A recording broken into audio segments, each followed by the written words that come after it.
కార్యక్రమంలో ఈ వైన్ షాపులను కూడా రావడం జరిగింది. ఇప్పుడు తెలుసు నాకు, ఎందుకంటే నా పక్కన కూర్చొని నా ఇంట్లో వీడియో తీశారు కాబట్టి.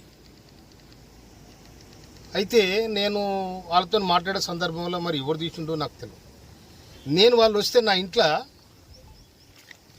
ఇంట్లో వాళ్ళకు ఛాయ్ ఇచ్చి మంచినీళ్ళు ఇచ్చి మర్యాద చేసి నా దగ్గర కూర్చొని పెట్టుకున్నాను. ఏ ఎమ్మెల్యే కూడా కూర్చొని పెట్టుకోడు. వీళ్ళు నా దగ్గర కూర్చొని పెట్టుకుంటే నేను ఛాయ్ ఇస్తే నా ఛాయల్ని ఇసం పోసిరు, వాళ్ళని ఛాయ్ ఆగిపోయారు. ఇది తీన్మార్ మాలిగాడు చేసిన లెక్క. ఇది వాని మనసులు ఇవాళ ఒక మందుల సామెలంటోడు నికారసన ఉద్యమకారుణ్ణి ఇవాళ తుంగతుర్తి ప్రజలు నన్ను దీవించి ఈ విధంగా గెలిపించారు. నన్ను డ్యామేజ్ చేయడానికి, నా మీద బ్లాక్మెయిల్ చేసి నాతో డబ్బు తీసుకోవడానికి టీఆర్ఎస్తో కుమ్మక్కై నేను లిక్కర్ దందా చేసినా, లేక మూల దందా చేసినా, ఏం దందా చేస్తా? నేను నా దందంతా ప్రజలతోనే, నా జీవితం ప్రజలతోనే బతికినాను నేను. అందుకోసమని నాతాడు డబ్బు లేని నాడు జనము మొన్న ఎన్నికలలో నాకు సందాలు ఇచ్చి గెలిపించుకున్న ప్రజలు. అటువంటి చిల్లర దందాలు నేను చేయను. కానీ చిల్లరేషాలు వేసి ఇవాళ ఎవడైతే నా మీద వీడియో తీసుండో వాడు పోయి ఇవాళ ఆ తీర్మానం మల్లయ్య స్టూడియోలో కూర్చున్నాడు. మరి అతను చేయించినాడు అనుకోవాలా, ఎవరు చేయించినాడు అనుకోవాలా నేను? అందుకోసం దీన్ని చట్టపరంగా ఇవాళ ఒక దళితుడు, ఒక మాదిగ వ్యక్తి రాష్ట్ర ప్రభుత్వంలో ఉండడం ఇష్టం లేదా? బీసీలు అంటారు, ఎస్సీలు అంటారు, ఎస్టీలు అంటారు, సామాజిక న్యాయం. ఎక్కడ పోయినా సామాజిక న్యాయం ఇదేనా? బ్లాక్ మెయిల్ రాజకీయాల సామాజిక న్యాయం ఇదేనా? ఇది కాదు కదా. సమాజం ఏమనుకోవాలి? దమ్ముంటే తుంగతుర్తి గడ్డ మీదకి రా, తుంగతుర్తి గడ్డ మీదకి వచ్చి ఇవాళ నేను చేసింది నాకు చెప్పాలి. లేకపోతే దీని చట్టపరంగా నేను తప్పకుండా నేను చర్య తీసుకోవడానికి ప్రభుత్వాన్ని విజ్ఞప్తి చేస్తాను. నా ఇంట్లో తిని నా ఇంట్లో ఇష్టం కలిగిపోతే ఇంతకంటే ద్రోహం ఏముంటుంది?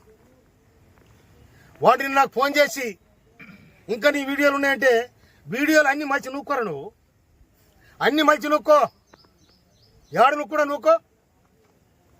కొడక మళ్ళా కనుక ఇది వస్తే తొక్కి నేను కసరేది తొక్కబో చూసుకో. నేను మందుల సామనంటే ఏమనుకున్నారు మీరు? నేను మా కార్యకర్త దలుచుకుంటే న్యాయం కోసం తుంగతుర్తి పోరుగడ్డ కొట్టని గడ్డ ఇది. కానీ మమ్మల్ని బ్లాక్మెయిల్ చేసి, మమ్మల్ని చీటింగ్ చేసి నా ఇంటికి వచ్చి నా దగ్గర తిని నాకు వీడియో తీపిస్తారా మీరు? నేను ఇవాళ సమాజంలో ఒక మార్పు రావాలి, గుర్తింపు రావాలి, ఒక సమాజం ఈ విధంగా ఉండాలని ఇవాళ కాంగ్రెస్ ప్రభుత్వం, ఇవాళ రేవంత్ రెడ్డి ప్రభుత్వం మేము విజ్ఞప్తి చేస్తే మాకు ఏబిసిడి వర్గీకరణ చేసింది. మాదిగ మంత్రి కావాలని కొట్లాడినా మేము. కొట్లాడి అధిష్టానం పోయి ఇవాళ మాదిగ మంత్రిని తీసుకొచ్చిన వాళ్ళ ప్రధాన పాత్ర వహించిన నేను. నా తమ్ముడు ఎమ్మెల్యేలు అందరూ అక్కడ చిన్నోళ్ళు, నేను చెప్తే వినరు వాళ్ళు.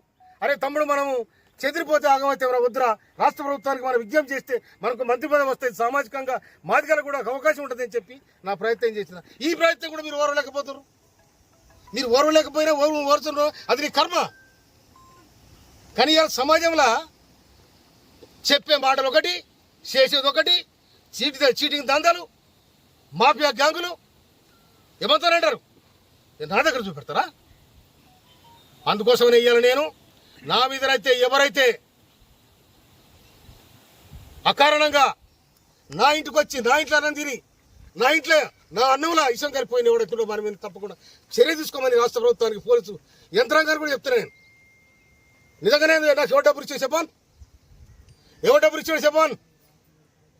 వాళ్ళు వస్తే తప్పకుండా అన్ని వ్యవహారాలు మాట్లాడతాం. ఒక మనిషి ఇంటికి వచ్చినప్పుడు ఉత్తు వచ్చి కూర్చున్నా కూడా ఏం జరుగుతుంది, తుంగతుర్తి ఏం జరుగుతుంది, రాష్ట్రం ఏం జరుగుతుందని మాట్లాడతాం. సార్ అంటే ఆ వీడియో వ్యవహారం అంటే ఉద్దేశపూర్వకంగానే జరిగిందంటారా లేదంటే